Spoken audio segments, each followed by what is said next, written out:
Your next storyteller, I don't know where he went. Oh, he's hiding back here. Okay. He's done the show once before, way, way back when we were at Paris on the Platte, the now defunct Paris on the Platte. He did it, and he did great. And I've been twisting his arm to come back and do it ever since. And now, like 3 years later, he's come back. He's the founder of the Open Media Foundation, which also runs Denver Open Media, as you might know, at Public Access. But he founded the nonprofit, the Open Media Foundation. Please welcome Tony Shawcross.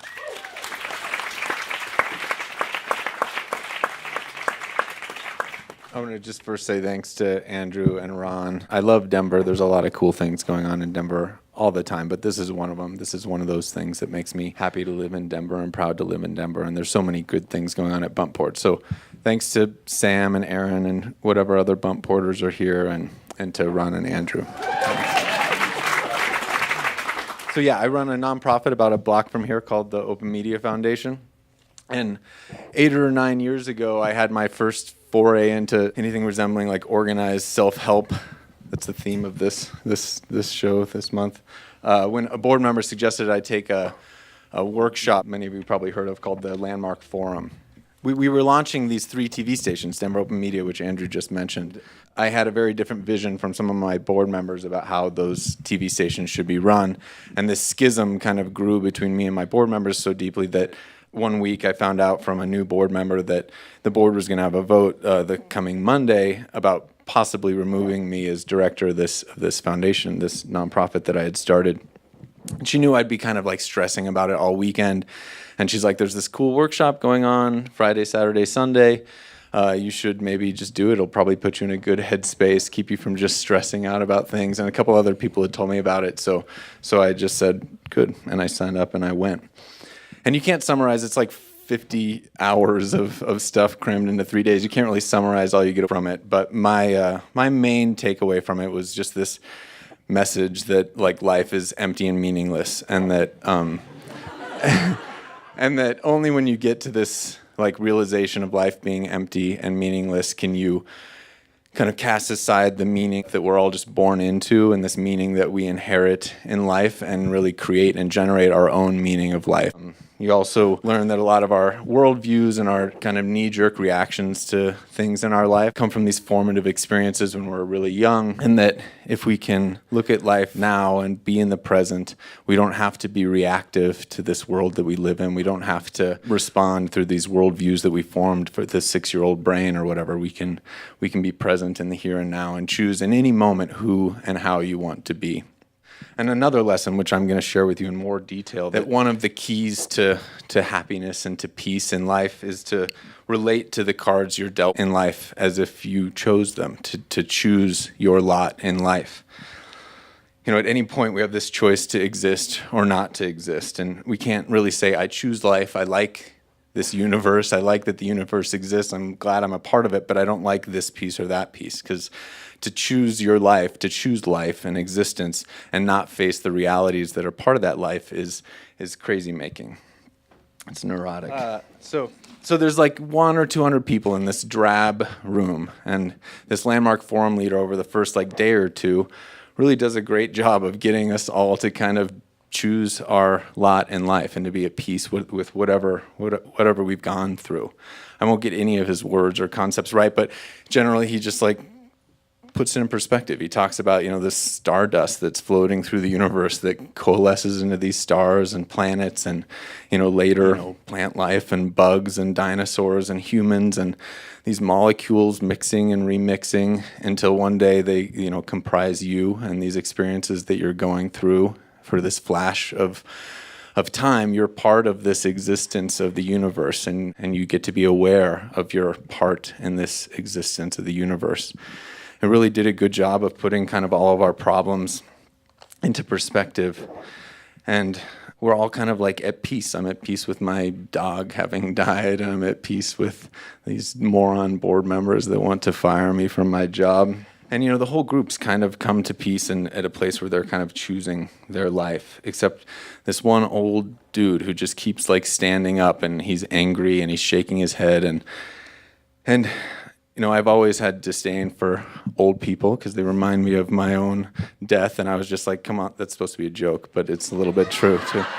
I'm also just like, I want to hurry up, dude. We're getting somewhere, and like, what is this minutia that you're still so upset about in this corner of the Milky Way, sometime between like dinosaurs and jetpacks? Haven't you gotten what the rest of us have gotten? And let's get on with it, dude. And he's upset. He's not there. And luckily, to be a Landmark Forum leader, you have to be more patient and more compassionate than I am or was at the time. And so the Landmark Forum leader has him just tell his story. Why is he so upset? And so he explains when he was young, he and his wife really wanted to have kids, and they struggled with it. They went through miscarriages and went through a bunch of doctor visits, and they really struggled trying to have a kid. And they eventually had a son, and they were so grateful and so happy. And they wanted to have more kids. They wanted to have a big family, and they couldn't. But they still, they dealt with that, and they were just thankful every day to God that they had this son that was the light of their life. And their son grew up, and eventually their son had his own child. He had a baby girl, and it was this baby girl they had always wanted to have, their granddaughter. And she was the light of their life. She was their reason for living. They loved her so much. Her name was Lacey. And not long after she was born, they were watching her one day, and their son got into a car accident with his wife, and he died. And they, dealt with that grief, and they got through it. And they still thanked God every day that they had Lacey in their life, their granddaughter. And they raised her like their daughter, 7 or 8 years. Now she's like an 8-year-old, 9-year-old, and she starts getting really sick. And they learned about a year ago that she had leukemia. And he would take her to the chemo treatments and the doctor's office and whatever else. And they just, within the last few months, learned that Lacey was most likely going to die from this. And he was shaking, he's upset, and he's just like, fuck you if I'm going to choose for Lacey to have leukemia. Fuck you if I'm going to choose to watch her be in pain. Fuck you if I'm going to fucking choose to go to these chemo treatments with her. Just fuck you if I'm going to choose for Lacey to die. And Landmark Forum leader went down to him, and he just started asking him questions. He's like, what's that experience like for you when you go to these chemo treatments with Lacey? And the old man said that it just feels like his life is being ripped apart. It feels like he's walking into death, and that they're tearing this reason for living out of his arms, and that the end is coming. And he asked him, do you cry with her like you're crying now? And the old man says yes. And are you angry like you're angry now? And the old man says yes. And Lacey knows that she's your reason for living, and he says yes. She knows she means the world to you. Yes.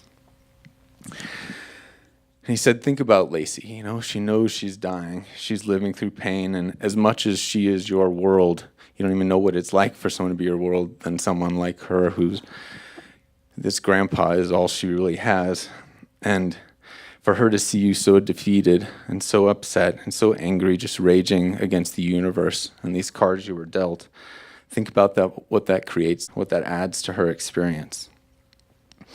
And think about what it would be like for her to have an experience of having a grandpa who's choosing this, who's upbeat and grateful for any second he has with this little girl, whether it's playing in the park or taking her to chemo. A grandpa who tackles it head on, who accepts this lot in life and faced with the choice of existing or not existing, chooses existence and chooses all that comes with it. And chooses not just to accept it, but to be thankful for this existence. Chooses to powerfully and even gratefully live through all those miscarriages, powerfully, even gratefully live through the death of his son. To powerfully and gratefully choose these cards that he's dealt and be grateful to go through this together with his wife and with his granddaughter.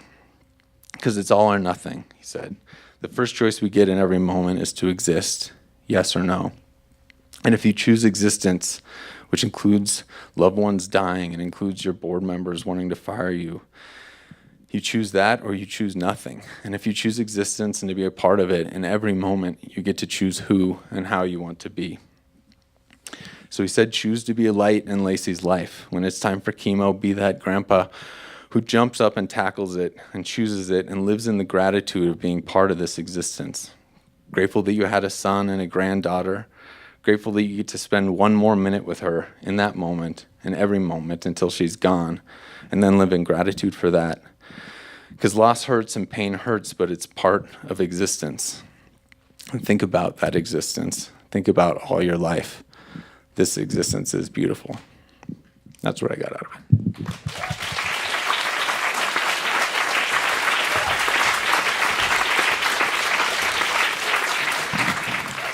Tony Shawcross.